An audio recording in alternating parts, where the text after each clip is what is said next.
Dear ladies and gentlemen, there comes a moment in every bloodline when somebody decides enough is enough. Somebody decides the cycle doesn't get to continue, the silence doesn't get to win, the trauma doesn't get passed down like a family heirloom. The dysfunction that used to be normal stops now because someone decided to break it. You don't have to be the strongest, you don't have to be the smartest, you don't even have to have the best past. But you do have to be willing to say, it ends with me. And not just for your sake, but for everyone who will come after you, for your children, for your calling, for your future self who's tired of being stuck in the same emotional loop, the same patterns, the same spiritual numbness. Because here's the truth no one wants to admit. Cycles don't break by accident, they break with courage, they break with confrontation, they break with hard decisions and hard conversations. They break with faith that says, I may have inherited it, but I won't repeat it. You can't build the future God has for you while still bowing to the cycles that have been holding you hostage. So no, you may not have seen healthy growing up. You may not have been told you were valuable. You may not have been given the tools, but you've got something better. You've got the power to choose different. You've got grace. You've got a word. You've got authority. And you've got the Holy Spirit pushing you to say, I'm not going to let what broke them break me. You're not just breaking cycles, you're building something better. A better mindset, a better marriage, a better legacy, a better identity. And when they ask how you did it, you'll say, God gave me the courage to confront what others ignored and build what others only dreamed of. So don't just dream it, break it, then build it.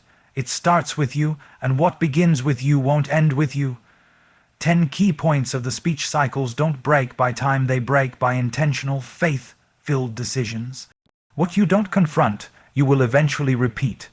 Your obedience today is creating freedom for generations tomorrow.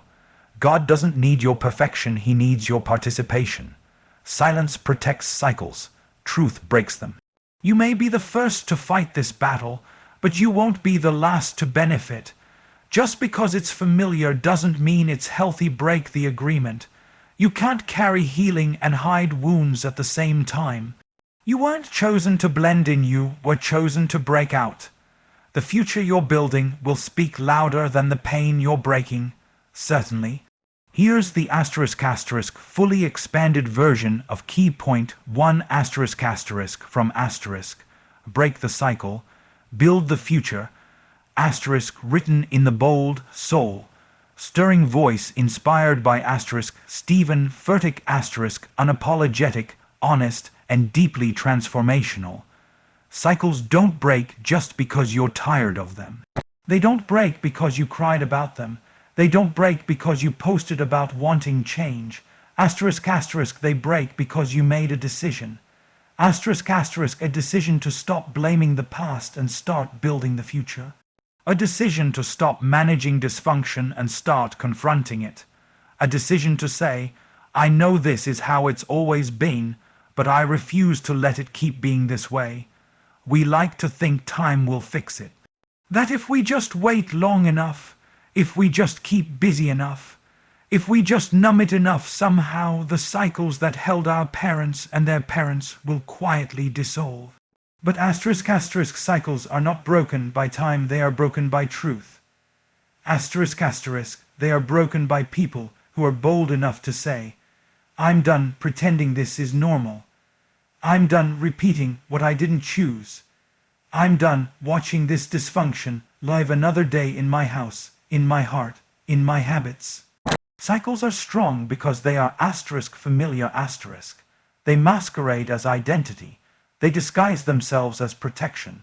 They convince you that if you stay inside the loop, at least you won't be disappointed again. But what you don't confront, you confirm. What you don't expose, you empower.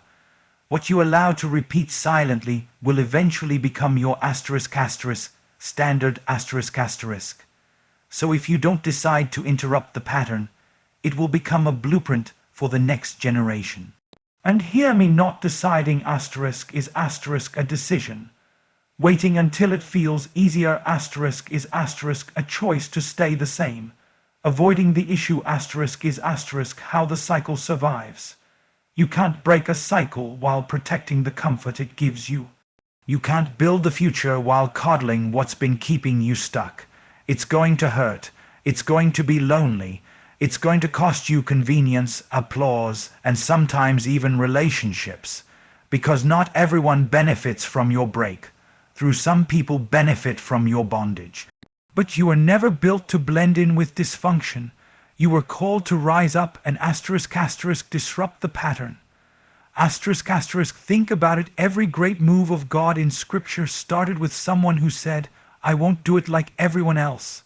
Abraham left what was familiar. Moses confronted what others bowed to. Esther broke protocol to save her people. Jesus broke every expectation and built the kingdom instead. So you have a choice. You can recycle pain or redeem it.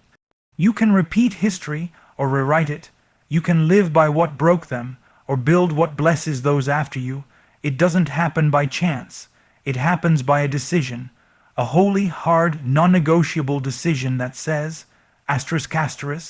this cycle ends now and the future starts with me. Certainly. Here is the expanded version of key point 2 from break the cycle, build the future, written in the bold, faith-driven wake. This soul-up style inspired by Stephen Furtick direct, honest, and meant to activate action. What you don't confront, you will eventually repeat. It's not a maybe, it's not a possibility, it's a guarantee. You can't conquer what you keep tolerating, you can't overcome what you keep ignoring, and you can't heal from what you refuse to even name. Let me be real, it's not the external enemies that defeat most people. It's the internal agreements, the quiet compromises, the unspoken cycles that are never challenged, just inherited, accepted, and passed on. You keep saying, I'm not like them. You keep vowing, I'll never be that way. But here's the problem. Rejection without confrontation turns into replication. You don't become different by saying you want to be. You become different by facing what shaped you calling it what it is, and refusing to let it dictate your future. Because avoidance is not deliverance. Ignoring the problem doesn't make it powerless, it makes it stronger. The cycles you won't talk about are the ones that keep talking to you every time you're triggered, every time you're tempted, every time life gets hard, and here's the trap: you think because it's quiet, it's dead. But cycles don't die in silence, they grow there. They grow in secrets, they grow in bitterness, they grow in the places you refuse to shine light on because you don't want to cause problems. But the truth is, not confronting the issue doesn't protect your peace, it just postpones your healing. Some of you are bleeding from wounds you never even looked at. Some of you are parenting from pain you never processed. Some of you are repeating the very same dysfunction you said you'd break, not because you're bad, but because you never faced it. You can't break a cycle if you're still pretending it didn't happen. You can't build something healthy if you're afraid to look at what's unhealthy. You can't step into freedom while defending the chains that feel familiar. Confrontation isn't comfortable, but it's holy. It's not about blaming anyone, it's not about reliving trauma for drama's sake. It's about saying, this hurt me, this formed me, and I will not carry it forward another day. You've got to say it, you've got to name it. You've got to face it, because if you don't confront the anger, it will become your child's normal. If you don't confront the insecurity, it will become your ceiling. If you don't confront the addiction, it will disguise itself as personality and bury your potential. If you don't confront the fear, it will keep shrinking your decisions until you're living in a box you weren't born to stay in. You want to know why it's hard, because what you're fighting has deep roots. This didn't start with you, but it's trying to end with you. You're up against generational narratives, emotional agreements, and spiritual resistance that have gone unchecked for years. But God didn't choose you because it would be easy. He chose you because he trusts you to face it, break it, and build something new. So stop dodging the hard conversation. Stop spiritualizing passivity and calling it peace. Stop saying, it's just how I am, when deep down you know it's not who you were called to be. Confront the cycle, look it in the face and tell it, you ran this family long enough, you shaped my thoughts long enough, you sabotaged my future long enough. This is where it stops. What you refuse to confront you will pass down. But what you confront with truth and grace you get to rewrite. Absolutely. Here's the expanded version of key point 3 from break the cycle, build the future written in the bold, chain-breaking, soul-shifting voice inspired by Stephen Furtick not just to inspire, but to ignite transformation. Your obedience today is creating freedom for generations. Tomorrow, you may think you're just surviving today, just getting through it, just keeping your head above water. But what if I told you your obedience right here, right now is doing more than keeping you afloat? It's breaking chains your children will never have to fight. It's shifting atmospheres in your family line. It's paving roads for people you haven't even met yet. Because obedience doesn't always feel powerful while you're doing it, but it always has power in what it produces. Let's be honest, obedience is rarely convenient, it's rarely applauded, it's rarely easy. It looks like staying when it would be easier to run. It looks like forgiving when you'd rather stay offended. It looks like showing up when nobody else is cheering. It looks like choosing character over comfort again and again.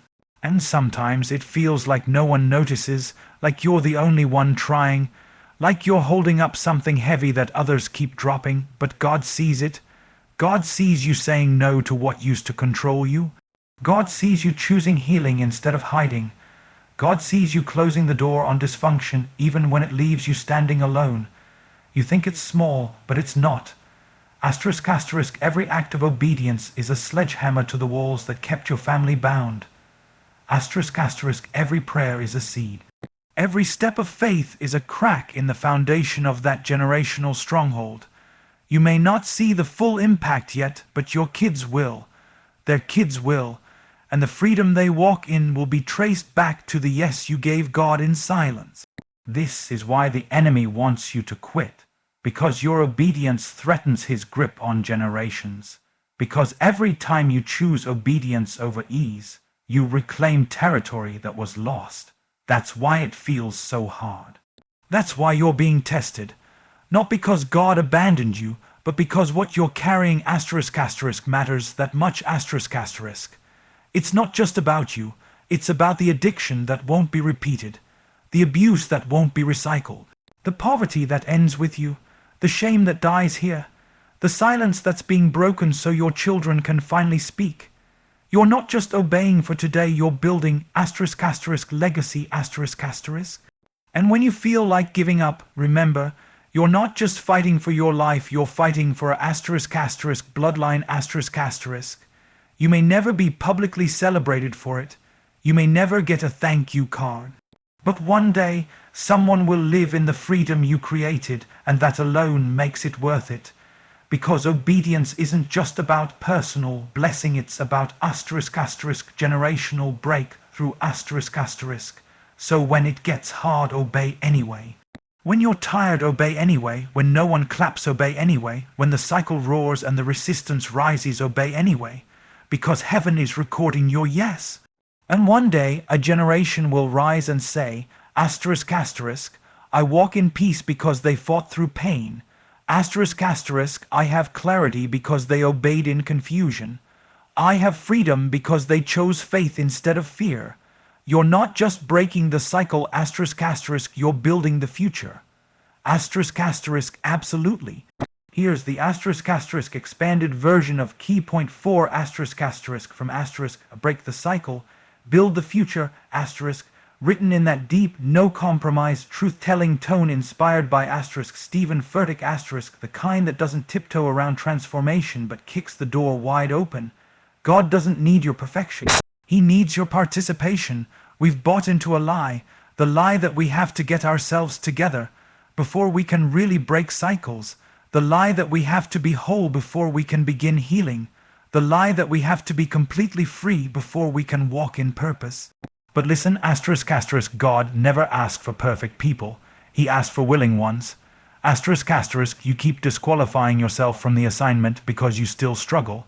You think you can't be the one to shift your family story because you still deal with anxiety.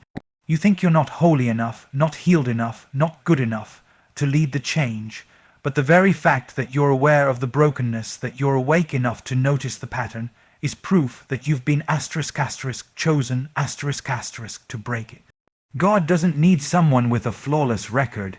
He needs someone who's faithful enough to say, I'm not perfect, but I'm available. I don't have all the answers, but I'm willing to show up.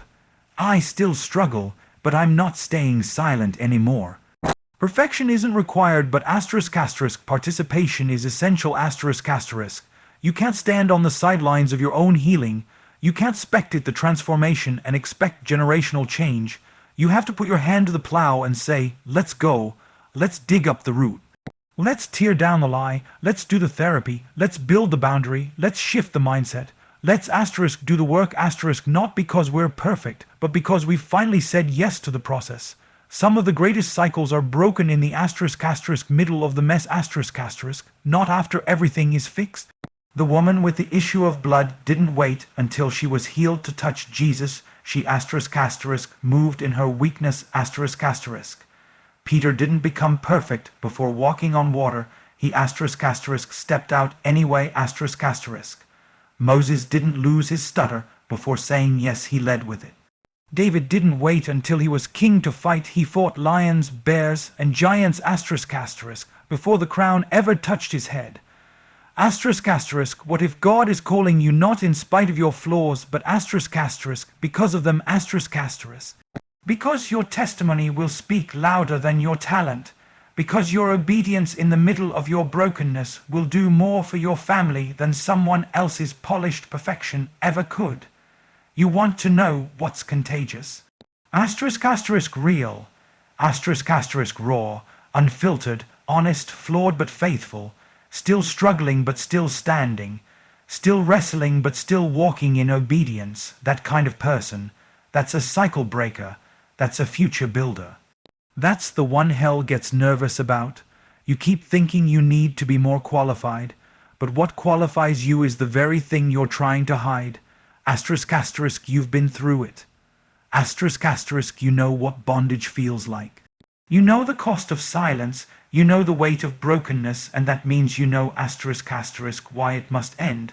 So stop waiting to be perfect. Start participating in your own breakthrough. God's not asking you to have it all together. He's asking you to trust that He's holding it all together while you move forward.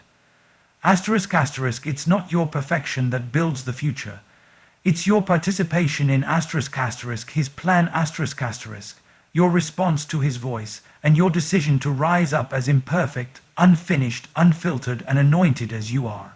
Because God doesn't bless performances, He blesses participation. He blesses the step. He blesses the yes. He blesses the courage to show up as you are and say, I'm in. I'm done waiting. I'm ready to build.